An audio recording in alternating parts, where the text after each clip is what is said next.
This island is a very important migration route for a lot of birds, which migrate from Europe towards the Africa and back, and they stop here to have a rest. And that's the problem. Because here are a lot of poachers who shoot endangered and protected species, and I came here to catch them.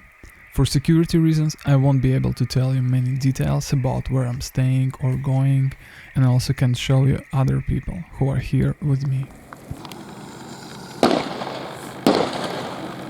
Just arrived at the secret flat in one of the small cities in Malta, and we want to keep it secret because there were incidents before when the poacher attacked activists. They put their cars on fire, they were beaten, some people was even get shot at. I was patrolling the area just above here, the Foresta 2000 site, in the morning, and at 6 a.m. in the morning I got out of the Land Rover and somebody was waiting for me and took a shot towards me and hit me on the side of the head the second time. I've also had my farmhouse was burnt down. They broke into it and put everything to flames. Tomorrow we will start at 6 o'clock because in the mornings there's the most activity of the birds, therefore the biggest activity of the poachers, so we'll try our best. I mean, there's a couple of places where there are bird sanctuaries around Malta, but there's only one really big one that's got some proper forest and woodland. Like very small, very small compared to other countries, but for Malta that's like the main place. It's called Luscat. It's forbidden to hunt here, but all of the hunters are waiting just outside the reserve, all around the perimeter. So when the birds fly out, they're right above the heads of hunters, and there are a lot of them waiting. Have a look. Here you can see one hunter, then 10 meters on the right, another hunter, and about 15 meters more, we can see another hunter.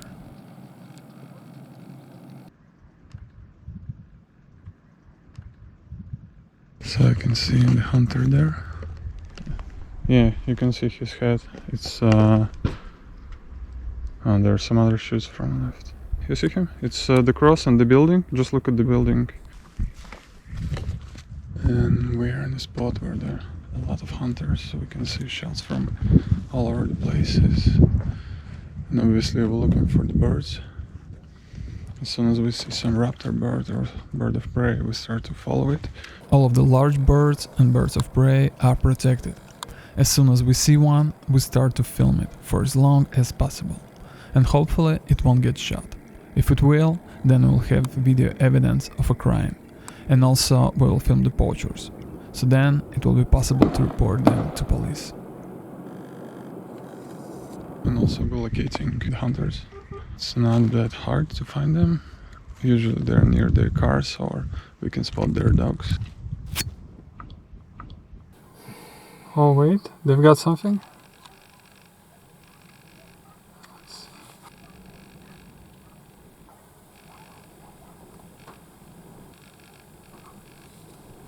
I don't know what they're doing. Let's see.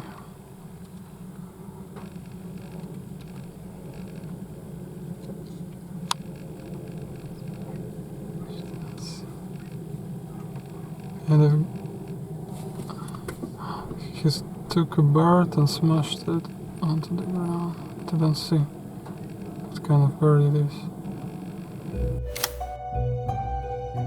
If somebody's suspicious of us, you know, where are the temples? You know, always where are the temples, because there are temples everywhere. Temple? Oh, okay.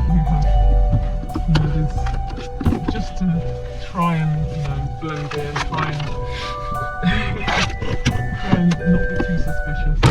It doesn't stop surprise me. Each time we came to the new place, we can see a lot of hunting hides everywhere. It's basically anywhere outside of the city. If there are a few trees, if there is some land, there will be hunting hides. Look at this place. Here are more hides than the trees. And all of them comes in different sizes and shapes and forms. Yeah, it's full of hides. Top. Just want to see what the heck is. We also monitor area for the illegal bird traps and cages. With this camera to protect their cages. There's the suspicious line. Try to use different techniques We always change places and try to hide and stay away from our car. But obviously poachers, as soon as they notice us, they call each other. They know exactly where we are, and everyone in this area already know that we are here, which is not bad at the end. They stop hunting for protected species and move away, so we still save lives. They know that we're here, they know this car, they know us, they know all the cars of the hunters that stay here. Sometimes it was quite weird, like this guy here. He was standing next to us smoking one cigarette for about 15 minutes, and on the left after received a call from someone. So we kind of pretended we're tourists. And love again. Other situation, we try to be discreet and we try to film the evidence of killing protected bird. So either way, it's working for our benefit.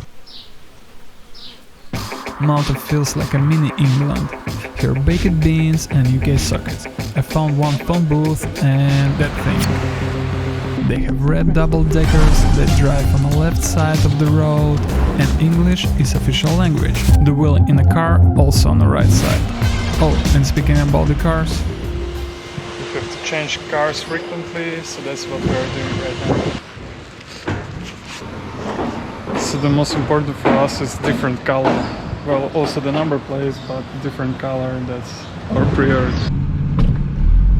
It's very difficult to catch them because, you know, obviously all of the hunters are all banding together and supporting each other even if they're doing a crime. It is for taxidermy because that's quite a big, like, popular hobby here, to stuff birds and have them on display in large glass cabinets inside their houses.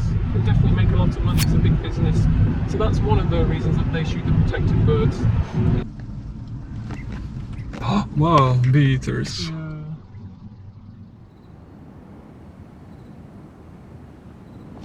Looking down the valley, I can see quite a few of hunters, so let's see if they will target any protected birds or not. Obviously our goal is to film it and we'll take the case to police. They've got special environmental police here in Malta, and usually they act very quickly, so poachers get prosecuted and charged.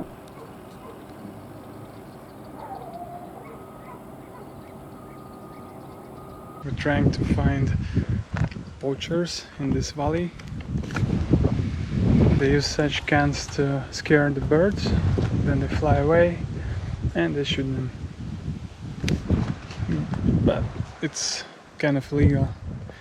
And also we're checking if here are any raptors or any other protected birds around.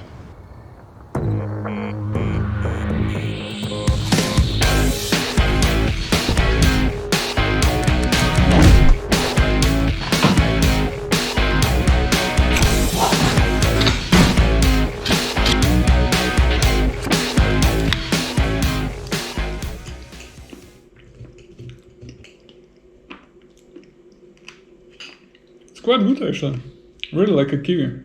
No, they're good, it's just, it's very dangerous. My fingers are still itchy from yesterday. They're super itchy, that's why they sell them in the shop. But we have a better idea.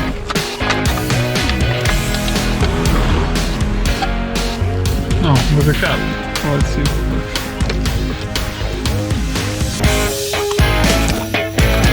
Yes, it worked. Woo.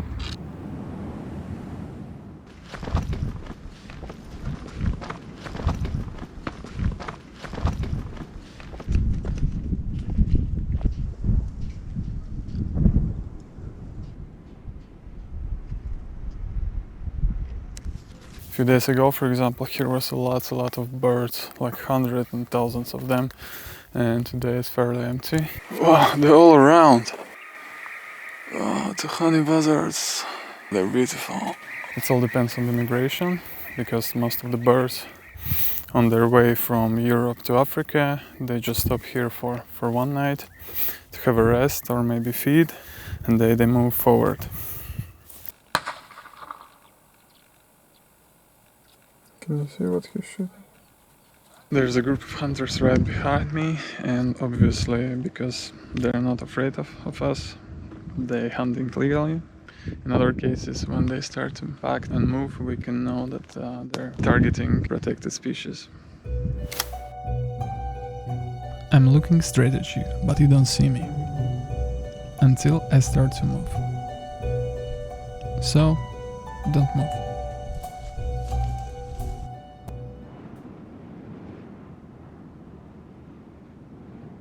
One day I filmed a guy who killed a bird. When I was filming video, I wasn't sure what kind of bird was that. Only later when we watched on the computer and sent to experts, it was confirmed that that's a protected bird, hoopoe. So the next thing was to find out some information about this guy. Yeah, and the first thing what we do is go to this place. We were standing here. In order to give details to police, we need to have more information like card plate number, so it took us a while to get them. But I don't see the numbers. Yeah. Wait.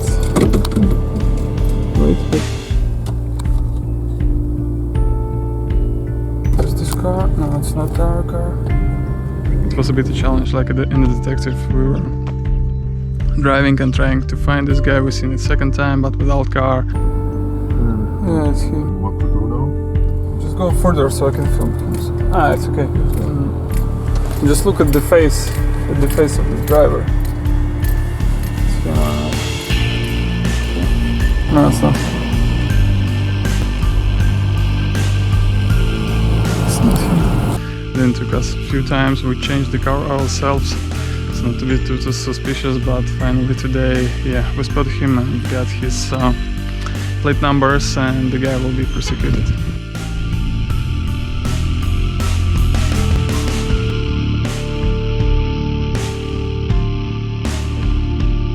That was him. So yeah, that's cool. I'm kind of happy that it worked, because I was a bit skeptical that we will find him again. But that's the thing here in Malta. A lot of hunters, they've got their private property spots where they hunt every day, so they come always in the same places. So that's disadvantage for them. Sure. Here's how all of this works. So birds migrate to Malta, and for some specific birds, scientists put tags on them. It's like radio transmitters with locations, and they can say pretty much precise where and when this bird's gonna be. So there are also bird watchers who just look at the birds and mark their locations worldwide. From this data as well, we can know and predict which birds and when they will be at Malta. But hunters also got their sources, and they also know this. So the poachers know the location, we know the location. Also the environmental police here, they also know location. And we of course want to be first, because as soon as the poachers see us, they're not gonna shoot, because they know they will be prosecuted for that.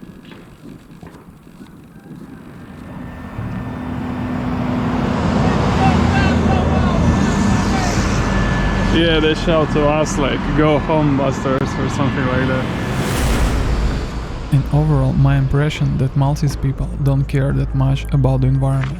There are not that many trees and wild places left on the island. The way they treat wildlife, animals and birds reflects their values. Whenever I go, I see empty cartridges, garbage and ignorance. But of course, there are beautiful places too. One day I met my old friends and they showed me the Golden Bay.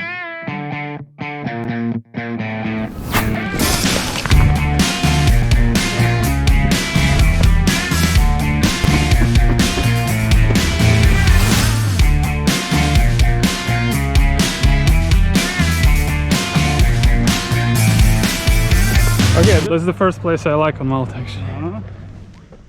Right here I'm waiting for another poacher who just killed a protected bird.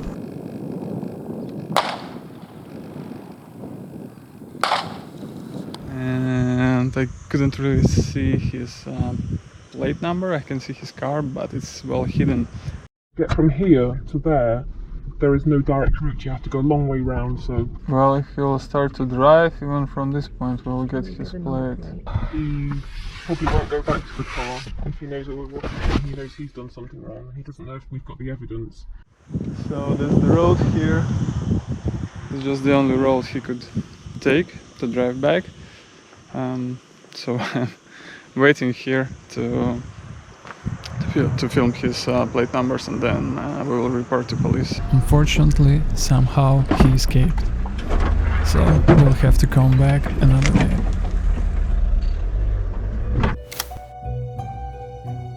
The best way to handle the binoculars is like that. So 2 of my arms are straight, not like this. So, because it's harder to spot you that you're watching binocular from a distance. It seems it's just person standing. If there's a fence, it's good to be behind it, keep your head above it. Also the bushes works very great. It's very hard to spot you if you're in the bushes. Or if there's a tree, you can stand close to the tree. So this guy don't like us.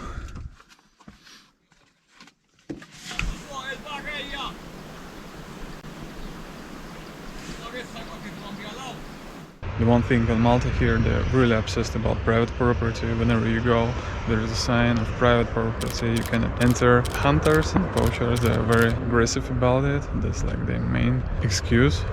You know, for us not being there and not watching them. So yeah, we have to be careful. The area is very overdeveloped. Everything is privately owned. Why not? But there's no sign.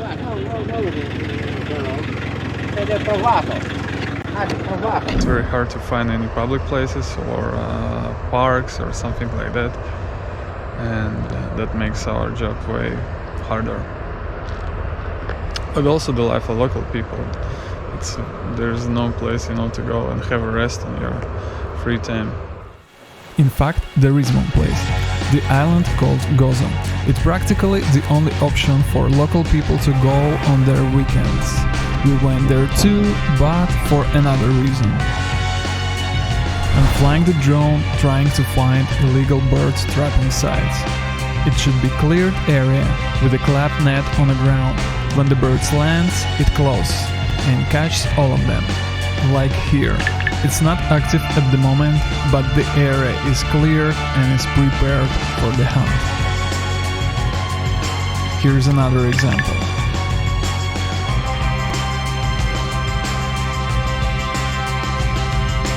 After a successful day, we're driving back.